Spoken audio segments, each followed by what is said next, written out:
اور اگر اس کی طاقت سے بڑھ کر کام لے تو اس میں اس کی مدد کرے۔ نبی کریم صلی اللہ علیہ وسلم انسانوں ہی نہیں بلکہ بے زبان جانوروں پر بھی بہت مہربان تھے اور ان پر کسی قسم کا ظلم یا زیادتی ہوتے نہیں دیکھ سکتے تھے۔ حضرت محمد رسول اللہ صلی اللہ علیہ وسلم نے جانوروں اور پرندوں کا خیال رکھنے کی نصیحت کی ہے۔ ایک مرتبہ صحابہ کرام رضی اللہ تعالیٰ عنہ نے چڑیا کے گھونسلے سے اس کے بچے اٹھا لیے۔ چڑیا سر پر منڈلانے لگی۔ اللہ کے آخری نبی حضرت محمد رسول اللہ صلی اللہ علیہ وسلم نے پوچھا کہ یہ چڑیا کیوں پریشان ہے؟ صحابہ نے جواب دیا، یا رسول اللہ صلی اللہ علیہ وسلم، ہم نے اس کے بچے اٹھا لیے ہیں۔ آپ صلی اللہ علیہ وسلم نے فرمایا، جاؤ بچوں کو گھونسلے میں واپس رکھ دو۔ یہ سن کر صحابہ نے فوراً چڑیا کے بچے گھونسلے میں واپس رکھ دیے۔ اسی طرح ایک مرتبہ آپ صلی اللہ علیہ وسلم کہیں تشریف لے جا رہے تھے۔ راستے میں ایک اونٹ پر نظر پڑی جو بھوک کی وجہ سے کمزور ہو گیا تھا۔ آپ صلی اللہ علیہ وسلم کو بہت دکھ ہوا۔ آپ صلی اللہ علیہ وسلم نے فرمایا، لوگو ان بے زبانوں کے معاملے میں اللہ تعالیٰ سے ڈرو۔ سچ یہ ہے کہ آپ صلی اللہ علیہ وسلم کو تمام جہانوں کے لیے رحمت بنا کر بھیجا گیا ہے۔ اب چند سوالوں کے جوابات دیں۔ صحابی کسے کہتے ہیں؟ صحابی اس شخص کو کہتے ہیں جس نے ایمان کی حالت میں نبی کریم صلی اللہ علیہ وسلم کی زیارت کی ہو یا خدمت میں حاضر ہوا ہو اور ایمان کی حالت میں اسے موت آئی ہو۔ وحشی کون تھا؟ وحشی حضرت امیر حمزہ رضی اللہ تعالیٰ عنہ کا قاتل تھا۔ جانوروں کے بارے میں آپ صلی اللہ علیہ وسلم نے کیا فرمایا؟ جانوروں کے بارے میں آپ صلی اللہ علیہ وسلم نے فرمایا، لوگو ان بے زبانوں کے معاملے میں اللہ تعالیٰ سے ڈرو۔ ہم نے اس سبق سے کیا سیکھا ہے؟ ہم نے سیکھا کہ آپ صلی اللہ علیہ وسلم تمام جہانوں کے لیے رحمت بنا کر بھیجے گئے۔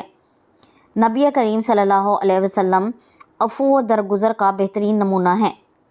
آپ صلی اللہ علیہ وسلم کے دشمن بھی آپ صلی اللہ علیہ وسلم کی اعلیٰ خوبیوں کے معترف تھے۔ آئیے اب اس سبق کی مشق شروع کرتے ہیں۔ سوال نمبر 1 ہے، دیے ہوئے الفاظ کے معنی سمجھے۔ جبر، ظلم و ستم پر مجبور کرنا۔ امید، خواہش، آرزو۔ درگزر، معافی۔ تکلیف، دکھ، درد۔ ہیبت، ڈر۔ خیر، بھلائی۔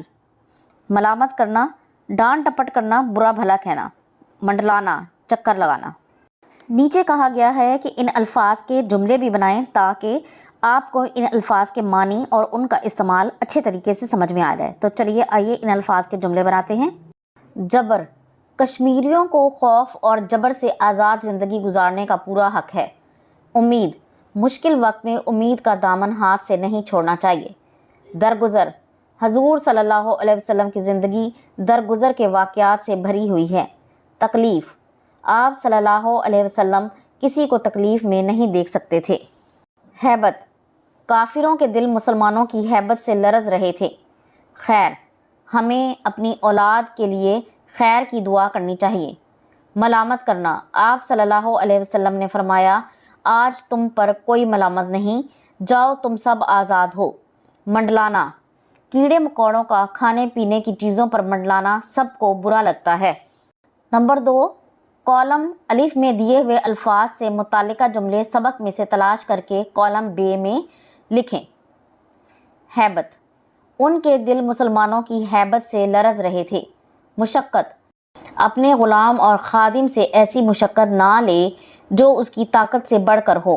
ملامت، نبی کریم صلی اللہ علیہ وسلم نے فرمایا، آج تم پر کوئی ملامت نہیں، جاؤ تم سب آزاد ہو۔ تکلیف، نبی کریم صلی اللہ علیہ وسلم کسی کو تکلیف میں دیکھتے تو آپ کا دل پسیج جاتا۔ خیر، آپ صلی اللہ علیہ وسلم سے بھلائی اور خیر کی امید ہے۔ سوال نمبر 3 ہے، سبق کے مطابق درست لفظ لکھ کر خالی جگہ پر کریں۔ مکہ والوں میں اب ڈیش کا حوصلہ نہیں تھا، لڑنے مرنے۔ درست جواب ہے لڑنے۔ جو بیت اللہ میں آ گیا اس کے لیے ڈیش ہے، آسان، امان۔ درست جواب ہے امان۔ ایک مرتبہ صحابہ رضی اللہ تعالیٰ عنہ نے چڑیا کے گھونسلے سے اس کے ڈیش اٹھا لیے۔ تنکے، بچے۔ درست جواب ہے بچے۔ اونٹ بھوک کی وجہ سے ڈیش ہو گیا تھا، بیمار، کمزور۔ درست جواب ہے کمزور۔ جاؤ تم سب ڈیش ہو، آزاد غلام۔ درست جواب ہے آزاد۔ اس سبق کے آغاز میں کس واقعے کی طرف اشارہ کیا گیا ہے؟ اس سبق کے آغاز میں فتح مکہ کی طرف اشارہ کیا گیا ہے۔ وحشی اور ہندا کا جرم کیا تھا اور ان کے ساتھ کیا سلوک کیا گیا؟ وحشی اور ہندا نے آپ صلی اللہ علیہ وسلم کے چچا حضرت حمزہ رضی اللہ تعالیٰ عنہ کو شہید کیا تھا۔ دونوں نے آپ صلی اللہ علیہ وسلم سے معافی مانگی تو آپ صلی اللہ علیہ وسلم نے انہیں معاف فرما دیا۔ خود خادم اور غلام کے بارے میں آپ صلی اللہ علیہ وسلم نے کیا فرمایا؟ آپ صلی اللہ علیہ وسلم فرمایا کرتے تھے کہ تمہارے غلام اور خادم تمہارے بھائی ہیں، اللہ تعالیٰ نے ان کو تمہارے ماتحت پیدا کر دیا ہے۔ ہر مسلمان کو چاہیے کہ جو کھانا خود کھائے اپنے غلام اور خادم کو بھی وہی کھلائے، جو کپڑا خود پہنے ان کو بھی پہنائے۔ اہل قریش نے آپ صلی اللہ علیہ وسلم کی بات کے جواب میں کیا کہا؟ اہل قریش نے آپ صلی اللہ علیہ وسلم کی بات کے جواب میں کہا، آپ صلی اللہ علیہ وسلم سے بھلائی اور خیر کی امید ہے۔ آپ صلی اللہ علیہ وسلم رحم و کرم والے بھائی اور رحم و کرم کرنے والے بھائی کے بیٹے ہیں۔ اس سبق میں آپ صلی اللہ علیہ وسلم کی کون سی خوبیوں کا ذکر کیا گیا ہے؟ اس سبق میں آپ صلی اللہ علیہ وسلم کی درج ذیل خوبیوں کا ذکر کیا گیا ہے۔ نمبر 1 عفو و درگزر، نمبر 2 رحم و کرم، نمبر 3 امان دینے والا، نمبر 4 رحمت للعالمین، نمبر 5 دوسروں کی مدد کرنے والا۔ 5واں سوال ہے، اسکول میں سیرت محمد رسول اللہ صلی اللہ علیہ وسلم پر منعقد ہونے والی کسی تقریب کے بارے میں اپنے خیالات کا اظہار کریں۔ 12 ربیع الاول کو ہمارے اسکول میں سیرت طیبہ پر ایک تقریب منعقد ہوئی جس کے مہمان خصوصی صوبائی وزیر مذہبی امور تھے۔ تقریب کا آغاز تلاوت قرآن پاک سے ہوا، اس کے بعد نعت رسول مقبول پیش کی گئی۔ اس کے بعد طلبہ باری باری آپ صلی اللہ علیہ وسلم کی زندگی کے پہلو بیان کرنے کے لیے اسٹیج پر آئے۔ ہر طالب علم نے آپ صلی اللہ علیہ وسلم کی زندگی کو اپنے اپنے الفاظ میں مختلف مثالیں دے کر بیان کیا۔ اس تقریب کے آخر میں جیتنے والے طالب علموں کو انعامات دیے گئے۔ اس تقریب کا اختتام درود پاک سے کیا گیا۔ درج ذیل الفاظ کو معمے میں سے تلاش کر کے ان کے گرد دائرہ لگائیں۔ الف بائی ترتیب سے نیچے دی ہوئی جگہ پر لکھیں۔ اب الف بائی ترتیب سے ان لفظوں کو لکھتے ہیں: امین، باطل، صادق، قسمت، نبوت، ہیبت۔ نیچے کہا گیا ہے کہ ان الفاظ کے بھی جملے بنائیں تاکہ آپ کو ان کا استعمال اور مطلب سمجھ میں آ سکے۔ باطل، حق و باطل کی جنگ ہمیشہ جاری رہے گی۔ صادق، صبح صادق کے وقت پرندے چہچہا رہے ہوتے ہیں۔ امین، آپ صلی اللہ علیہ وسلم صادق اور امین کے نام سے پکارے جاتے تھے۔ ہیبت، کافروں کے دل مسلمانوں کی ہیبت سے لرز رہے تھے۔ نبوت، آپ صلی اللہ علیہ وسلم کو 40 سال کی عمر میں نبوت ملی۔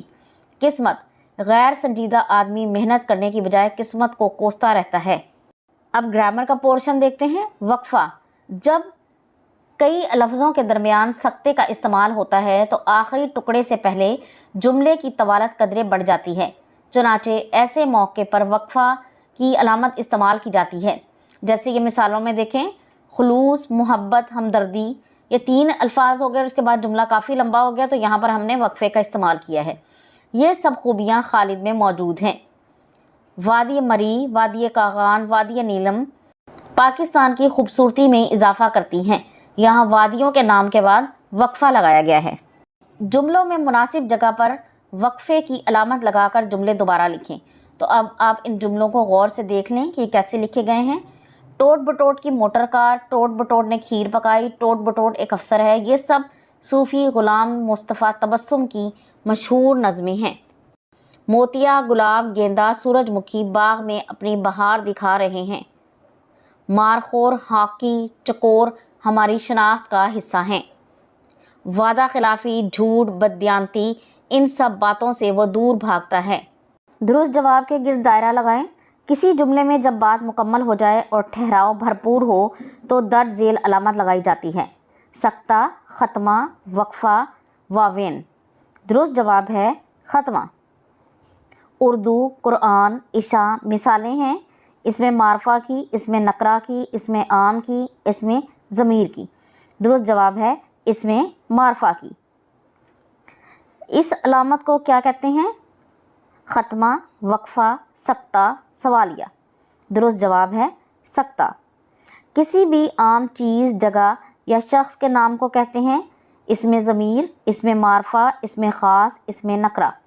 درست جواب ہے اسم نکرہ۔ سوال نمبر 9 ہے، دی ہوئی عبارت درست تلفظ سے پڑھیں اور پوچھے گئے سوالوں کے زبانی جواب دیں۔ ام المومنین حضرت عائشہ رضی اللہ تعالیٰ عنہا نبی کریم صلی اللہ علیہ وسلم کی پیاری زوجہ تھیں۔ نبی کریم صلی اللہ علیہ وسلم کے وصال کے بعد آپ رضی اللہ تعالیٰ عنہا کا زیادہ وقت عبادت میں گزرتا تھا۔ آپ رضی اللہ تعالیٰ عنہا کا اخلاق بہترین اور عادات عمدہ تھیں۔ آپ رضی اللہ تعالیٰ عنہا بے حد فیاض اور مہمان نواز تھیں۔ آپ رضی اللہ تعالیٰ عنہا غریبوں کا خاص خیال رکھتی تھیں۔ ایک بار حضرت عبداللہ بن زبیر رضی اللہ تعالیٰ عنہا نے 1,00,000 درہم بھیجے۔ آپ رضی اللہ تعالیٰ عنہا نے اسی وقت ساری رقم غریبوں اور مسکینوں میں تقسیم کر دی۔ مختلف علاقوں سے لوگ آپ رضی اللہ تعالیٰ عنہا کے پاس دینی مسائل پوچھنے آتے تھے۔ آپ رضی اللہ تعالیٰ عنہا نے 17 رمضان المبارک کو وفات پائی۔ آپ رضی اللہ تعالیٰ عنہا کو جنت البقیع میں دفن کیا گیا۔ اب سوالات کے جوابات دیں۔ حضرت عائشہ رضی اللہ تعالیٰ عنہا کون تھیں؟ ام المومنین حضرت عائشہ رضی اللہ تعالیٰ عنہا نبی کریم صلی اللہ علیہ وسلم کی پیاری زوجہ تھیں۔ نبی کریم صلی اللہ علیہ وسلم کے وصال کے بعد آپ رضی اللہ تعالیٰ عنہا کا وقت کیسے گزرتا تھا؟ نبی کریم صلی اللہ علیہ وسلم کے وصال کے بعد آپ رضی اللہ تعالیٰ عنہا کا زیادہ وقت عبادت میں گزرتا تھا۔ آپ رضی اللہ تعالیٰ عنہا کی 2 پیاری عادات کے بارے میں بتائیں۔ آپ رضی اللہ تعالیٰ عنہا کا اخلاق بہترین اور عادات عمدہ تھیں۔ آپ رضی اللہ تعالیٰ عنہا بے حد فیاض اور مہمان نواز تھیں۔ آپ رضی اللہ تعالیٰ عنہا کا انتقال کب ہوا اور آپ رضی اللہ تعالیٰ عنہا کو کہاں دفن کیا گیا؟ آپ رضی اللہ تعالیٰ عنہا نے 17 رمضان المبارک کو وفات پائی اور آپ رضی اللہ تعالیٰ عنہا کو جنت البقیع میں دفن کیا گیا۔ لائبریری سے سیرت پاک صلی اللہ علیہ وسلم سے متعلق کوئی کتاب لے کر نبی کریم صلی اللہ علیہ وسلم کی بچوں پر شفقت کا کوئی واقعہ لکھیں۔ حضرت محمد صلی اللہ علیہ وسلم بچوں پر نہایت شفقت فرماتے تھے۔ ایک روز آپ صلی اللہ علیہ وسلم حضرت حسن رضی اللہ تعالیٰ عنہ کو پیار کر رہے تھے۔ اقرا بن حابس تمیمی آپ صلی اللہ علیہ وسلم کے پاس موجود تھے۔ کہنے لگے، میرے 10 لڑکے ہیں، میں نے کبھی کسی کو یوں پیار نہیں کیا۔ آپ صلی اللہ علیہ وسلم نے فرمایا، جو شخص رحم نہیں کرتا اس پر رحم نہیں کیا جاتا۔ نبی کریم اپنا کام اپنے ہاتھوں سے کرتے تھے۔ آپ اپنے کون کون سے کام اپنے ہاتھوں سے کرتے ہیں؟ فہرست بنائیں۔ میں اپنا بستہ خود تیار کرتا ہوں، اپنا اسکول کا یونیفارم خود استری کرتا ہوں، اپنے جوتے خود پالش کرتا ہوں۔ تو یہ تھا آج کا سبق۔ مجھے امید ہے کہ یہ ویڈیو آپ کو پسند آئے گی۔ اگر یہ ویڈیو آپ کو پسند آتی ہے تو اسے لائک اور شیئر ضرور کر دیں، اور اس طرح کی مزید ویڈیوز کو دیکھنے کے لیے میرے چینل کو سبسکرائب ضرور کر لیں۔ اگلی ویڈیو تک کے لیے اللہ حافظ۔